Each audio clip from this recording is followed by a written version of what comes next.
In section 10.4, we'll be solving polynomial equations in factored form. All right, before we can talk about polynomial equations and being in factored form and how we solve them, first we have to back up and look at a simple idea.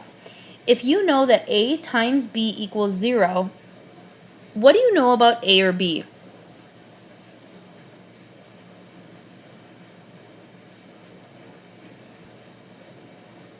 The zero product property says if you've got a product such as a times b, and you know that product equals 0, then you know that a has to be 0 or b has to be 0. So we're going to use this idea and this concept of the zero product property to solve equations that are in factored form. So take a second and jot down the zero product property in your notebook. We're going to look at this equation, which is in factored form. So factored form looks like a binomial times a binomial, and it's going to be set equal to 0. Okay, so this is in factored form. We need to solve this. Now, if we multiplied this out, this would turn out to be a quadratic equation. So you guys know that to solve a quadratic equation, you could solve it using the square root method if there's no b. You can graph it to solve it, or you can use the quadratic formula. The other way that you can solve a quadratic equation is by factoring it, which you don't know how to factor it yet, but this is factored. Now we need to solve it in this form. So later in the chapter, we'll learn how to factor. Okay, so what we're going to do here is, if this is true, 3x plus 1 times x minus 1 is equal to 0, then 3x plus 1 has to equal 0, or x minus 1 has to equal 0. So what we're going to do is we're going to solve this, and we're going to set 3x plus 1 equal to 0 and solve, and we're going to set x minus 1 equal to 0 and solve. Then we're going to solve both equations. So 3x plus 1 equals 0. I'm going to subtract 1 from both sides. I'm left with 3x equals negative 1. And then to finish solving, I'm going to divide by 3. Ooh, that's supposed to be a 3. X equals negative 1/3. Now, some students see that this is a relatively simple equation and want to solve much of that in their head.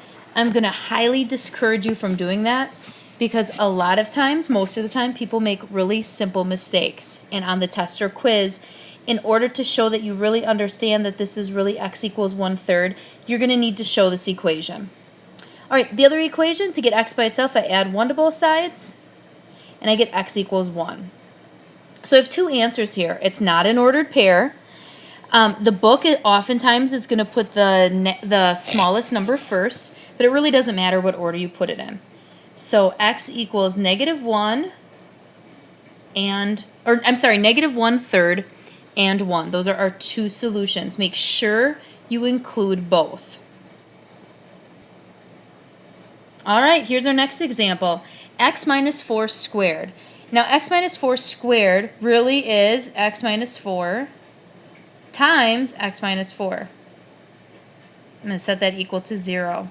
So when I'm solving, you can see that I'll get the same answer because it is a perfect square. So I technically only have to solve one of these and set one of them equal to 0. I'm going to add 4 to both sides.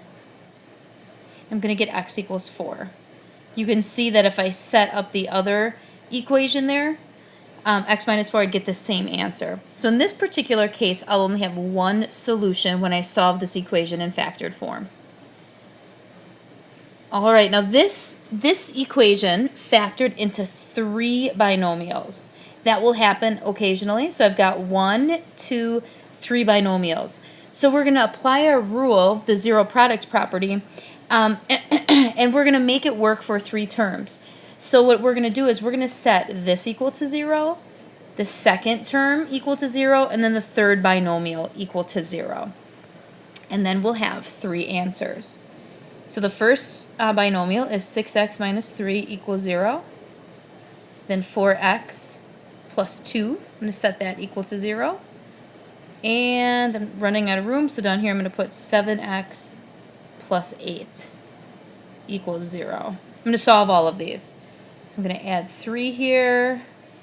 I'll get 6x equals 3. Divide both sides by 6.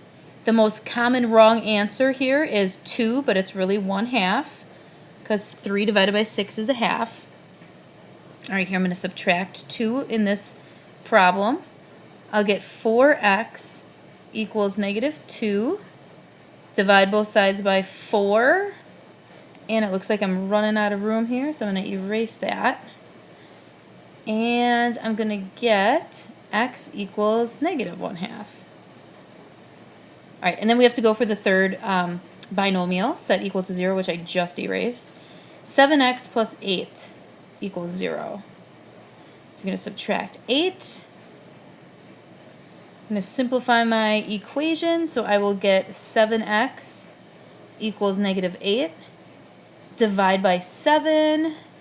I'm going to get 8 equals -8/7. Then I need to rewrite my answer so that the person looking at my work can find my answers nice and neatly.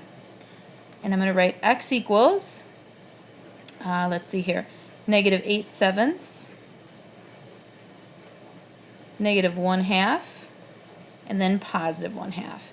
And then the only other thing that you could do here for your answer is maybe simplify this and make it -1 1/7. That might be a better answer to give because it's more simplified. So I have that answer, this answer, and that answer. So in this case, there'll be 3 solutions when I'm solving my original equation in factored form because I have 3 binomials. Okay, this is our last example. Now in this example, I have 2 binomials, and then I have this 7x hanging out here. So this 7x, if this x were to be 0, 7 times 0 is 0, and 0 times anything will give me 0. So I have to set this monomial equal to 0 in addition to x plus 5 equals 0 and 6x plus 12 equals 0. So I'll have 3 solutions in this problem as well. So I'm going to do 7x equals 0. Then I'm going to do x plus 5 equals 0. And then I'll do 6x plus 12 equals 0. Solving the first equation, when I divide both sides by 0, I get x equals 0. So remember, when 0 is above, not below, it's 0. So there's my first solution. This one's nice and simple. I just subtract 5, and I get x equals, whoops, that's supposed to be equals -5. X equals -5. Then my last binomial, I subtract 12. I get 6x equals -12. Divide both sides by 6. And I get x equals -2. Woo, -2 there. Okay, so my answers or my solutions are -5, -2, and 0. Remember, it doesn't matter what order you put your answers in as long as you've got all 3. I just like to put the smallest ones first and the biggest ones last.